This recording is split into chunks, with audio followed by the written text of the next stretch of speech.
Une centrale à eau pressurisée est composée d'un îlot nucléaire avec des bâtiments à usage spécifique.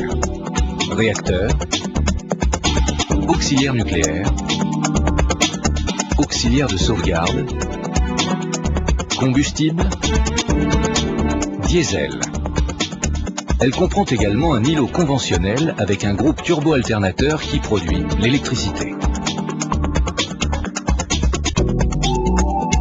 Maintenant, découvrons le processus de la production d'énergie. Elle provient de la fission d'atomes d'uranium à l'intérieur du cœur du réacteur, lui-même constitué d'assemblages de combustible. Chacun de ces assemblages comporte plusieurs centaines de tubes étanches où sont empilées des pastilles d'uranium enrichies en uranium-235, qui est l'élément fissile.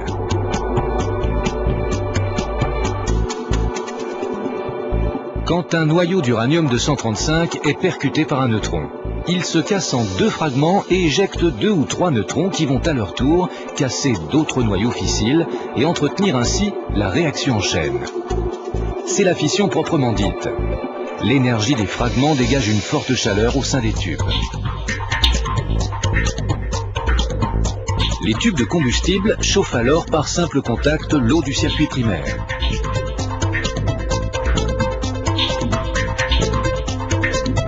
La réaction en chaîne est contrôlée en permanence.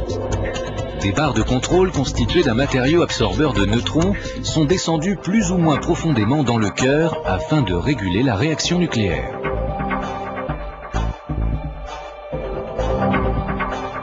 En cas d'urgence, la chute de ces barres dans le cœur par simple gravité stoppe la réaction en chaîne en 2 secondes. Le circuit primaire assure l'extraction de la chaleur produite dans le réacteur nucléaire. C'est un circuit fermé où de l'eau sous pression entre dans la cuve à 296 degrés, se réchauffe au contact des assemblages de combustible et en ressort à 327 degrés. Cette eau passe ensuite dans un générateur de vapeur, où elle cédera sa chaleur à un circuit secondaire.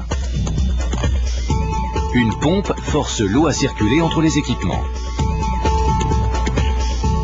Un pressuriseur maintient l'eau à la haute pression de 155 bars, ce qui l'empêche de bouillir et la conserve ainsi à l'état liquide.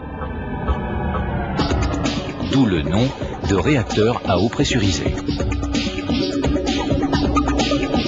Le réacteur présenté ici est constitué de 4 boucles primaires entourant la cuve.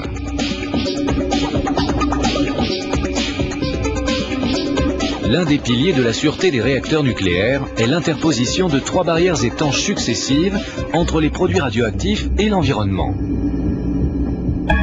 Les tubes des assemblages de combustible, l'enveloppe métallique du circuit primaire, l'enceinte de confinement en béton.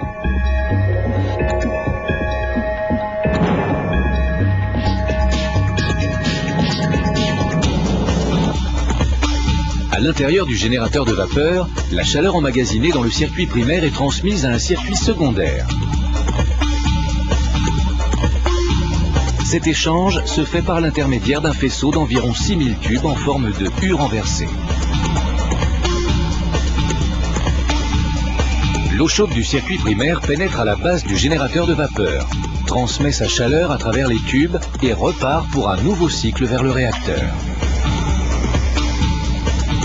L'eau du circuit secondaire qui circule autour du faisceau de tubes en U se réchauffe, monte à ébullition, puis est acheminée sous forme de vapeur vers la salle des machines.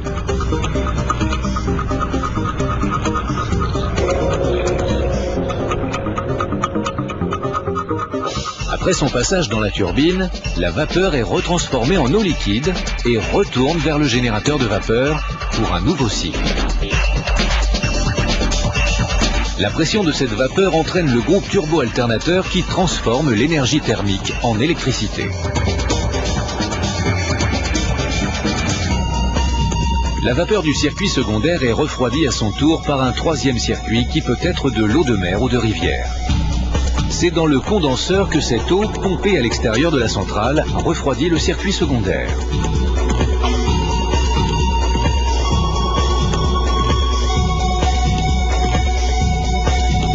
En résumé, une centrale nucléaire, c'est essentiellement 3 circuits indépendants.